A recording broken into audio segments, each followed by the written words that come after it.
This beach is reserved for people of a certain pedigree, and taking a swim here is by invitation only.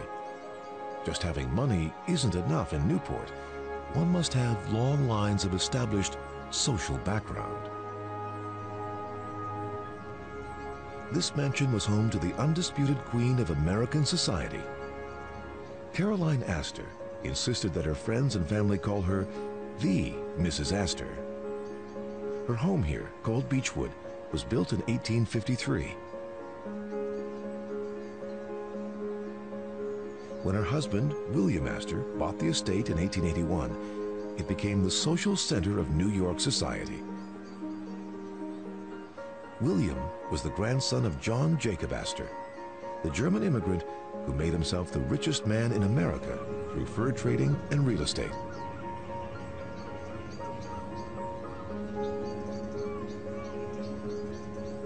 As recently as 1999, John Jacob Astor was listed as the fourth wealthiest American ever. Bill Gates was fifth. The family presided over countless social occasions, including their famous summer ball. Mrs. Astor retired from social life in 1906 and died 2 years later.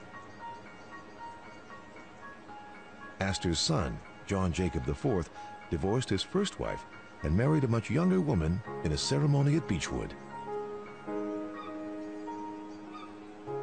To escape the scandal, the couple fled to Europe after the wedding. They booked their passage home on the RMS Titanic. Astor's young pregnant wife survived, but he did not. And Astor wasn't the only Newport resident on the ship that fateful day. Miramar, the summer home for George Widener and his wife Eleanor, was under construction in 1912 when the Widener family sailed from England on the maiden voyage of the Titanic. Mrs. Widener survived, but both her husband and son Harry perished. Miramar, Spanish for "Behold the Sea," stayed in the Widener family. In 2006, the mansion sold for just over $17 million, the most ever paid for a property on the island.